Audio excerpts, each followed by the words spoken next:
इस मूवी में हम देखेंगे कि एक माँ अपने बच्चे को बचाने के लिए किन मुसीबतों का सामना करती है। हम देखेंगे कि कार बनाने वाली कंपनी का ओनर कार की एडवांस टेक्नोलॉजी के बारे में बताते हुए उस ओनर का कहना है कि ये जदीद टेक्नोलॉजी वाली कार है और इस कार के अंदर बहुत सारे फीचर है और इस कार को डकैती से बचने के लिए बनाया गया है, लड़कियों की हिफाजत के लिए बनाया गया है। जब भी जरूरत पड़े इस कार को लॉक किया जा सकता है और ये कार मोनोलिथ कंपनी ने बनाई है। एक बच्चे की माँ गाड़ी चलाते हुए अपने बेटे डेविड के साथ दादी के घर जा रही होती है। बच्चे की माँ सैंड्रा को ये गाड़ी अपने शौहर ने गिफ्ट की है। इस कार में बहुत सारे सिस्टम है, जैसा कि एक बेहतरीन सिस्टम लिलिथ भी है। सैंड्रा लिलिथ का जायजा ले रही होती है। लिलिथ सबका वजन बताता है, यहाँ तक कि लिलिथ ने यह भी बता दिया कि कार के अंदर 2 साल का बच्चा है। सैंड्रा हिस्ट्री के बारे में मालूमात करती है। ये पता लगाती है कि मुझसे पहले इस कार में कौन सवार हुआ है, लेकिन उसे पता चलता है कि उसके शौहर के अलावा कोई और भी इस कार में बैठा हुआ था। फिर इसे अपने शौहर पर शक हो जाता है। उसी वक्त उसके शौहर का फोन आता है। उसका शौहर कहता है कि मैं एक होटल में हूँ। फोन में जहाज गुजरने की आवाज़ आ रही थी। फिर उसका शौहर कहता है इस कार को मोबाइल ऐप के जरिए इस्तेमाल किया जा सकता है और भी बहुत सारे सिस्टम सैंड्रा को बताता है और फ़ोन काट देता है। फ़ोन काटते ही सैंड्रा के शकूक ज़्यादा बढ़ जाते हैं। इसके बाद सैंड्रा कुछ सामान लेने के लिए रुकती है। मुकम्मल खरीदारी करने के बाद इसका बेटा गुम हो जाता है। अपने बेटे को ढूंढते ढूंढते एक कार पर नजर पड़ती है। सैंड्रा देखती है कि उनका बेटा डेविड 2 लड़कियों के साथ उनकी कार पर बैठा हुआ है। सैंड्रा उन 2 लड़कियों की क्लास लेकर अपने बेटे को अपनी गाड़ी में बिठाकर वहां से रवाना हो जाती है और कार का लॉक सिस्टम ऑन कर देती है। ये ऐसा लॉक है न कोई खोल पाएगा न कोई तोड़ पाएगा। इस लॉक का दारोमदार एक मोबाइल ऐप और एक बटन पर है। सैंड्रा गाड़ी चलाकर उस रास्ते से रवां दवा थी, म्यूजिक वगैरह सुनकर एंजॉय कर रही थी। फिर अपनी दोस्त को फ़ोन करती है।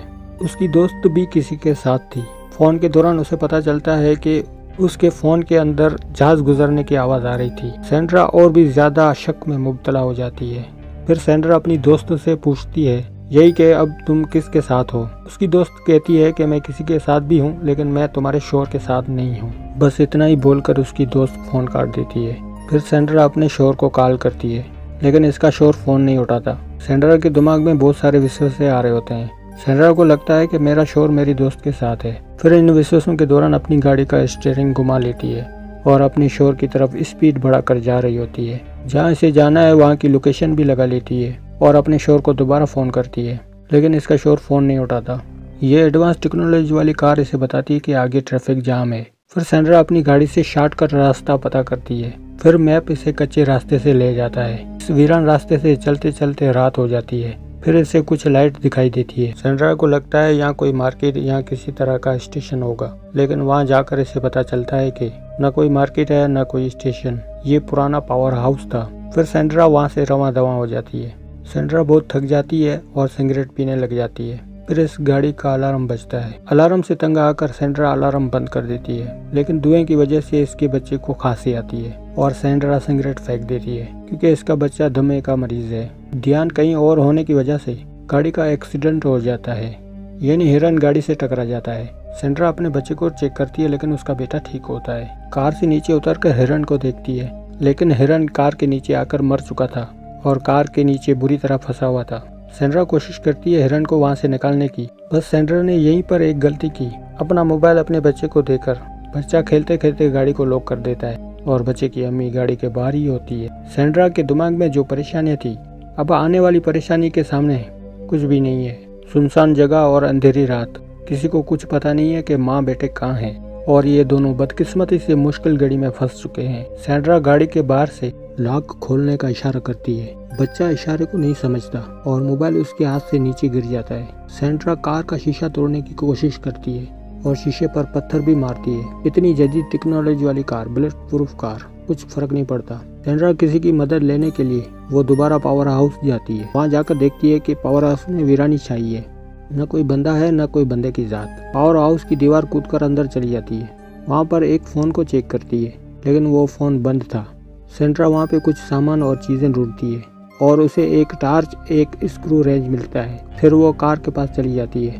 कार पर जाकर ही शीशा तोड़ने वाली होती है। उसी टाइम एक बहुत बड़ा जंगली कुत्ता आ जाता है। उसे बहुत भगाने की कोशिश करती है, लेकिन वो वहाँ से नहीं जाता।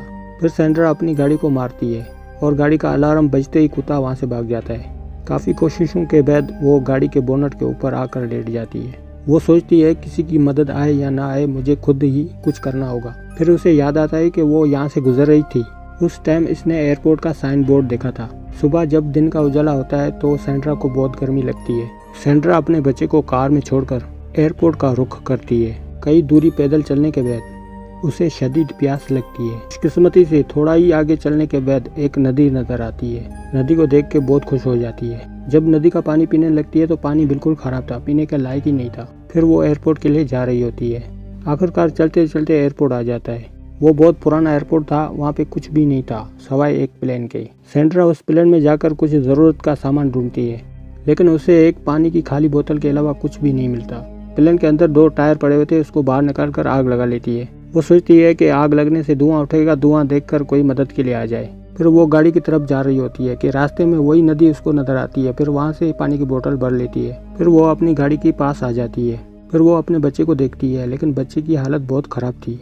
उसी दिन टेम्परेचर 40+ था और बच्चे ने जैकेट भी पहन रखी थी और गाड़ी में चलने वाला फैन भी गर्म हवा दे रहा था। सेंड्रा को पता था फायर डिटेक्शन का ऑप्शन, धुआं की वजह से पंखा बंद हो जाएगा। कुछ लकड़ियां जलाकर गाड़ी के सामने रख देती है। धुएं की वजह से फैन बंद हो जाता है। फैन बंद होने के बाद गाड़ी में ऑक्सीजन की कमी हो जाती है और सेंड्रा के बच्चे डेविड की हालत खराब होने लगती है। सेंड्रा फिर तोड़फोड़ की कोशिश करती है, लेकिन थक कर आराम कर लेती है। आराम करने के बाद फिर वो अपने बच्चे के पास जाती है। उसका बच्चा एक मरीज था, अस्थमा का यानी दमे का बीमार था। उसका बच्चा बेहोश हो गया था, कोई हरकत नहीं कर रहा था। इसकी अम्मी को लगा कि मेरा बच्चा मर गया है, लेकिन थोड़ी देर के बाद वो बच्चा अपनी उंगलियां हिलाता है और उसकी अम्मी को थोड़ी सी राहत मिलती है। वो देखती है कि मेरा बच्चा अभी तक जिंदा है। जंगली कुत्ता दोबारा आ जाता है। सेंड्रा डरकर गाड़ी के ऊपर चढ़ती है, लेकिन गाड़ी बहुत गर्म होती है। फिर वो गाड़ी के नीचे जाकर लेट जाती है। कुत्ता सेंड्रा के लिए नहीं बल्कि हिरन के लिए आया था। कुत्ता हिरन को गाड़ी के नीचे से निकाल कर ले जाता है। हिरन निकलने के बाद गाड़ी पीछे जा रही होती है और सेंड्रा उसे रोकने में कामयाब हो जाती है। सेंड्रा को पता था कि गाड़ी को ऊंचाई से गिराने से गाड़ी के दरवाजे खुल जाएंगे।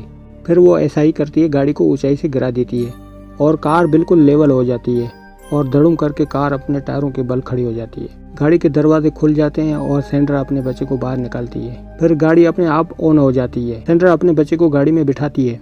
कार को तेजी से भगाकर चट्टानों को तोड़कर हॉस्पिटल पहुंच जाती है और एक माँ अपने बच्चे को बचाने में कामयाब हो जाती है। क्या हमारे मुल्क में भी ऐसी कार है? कमेंट करके बताइएगा।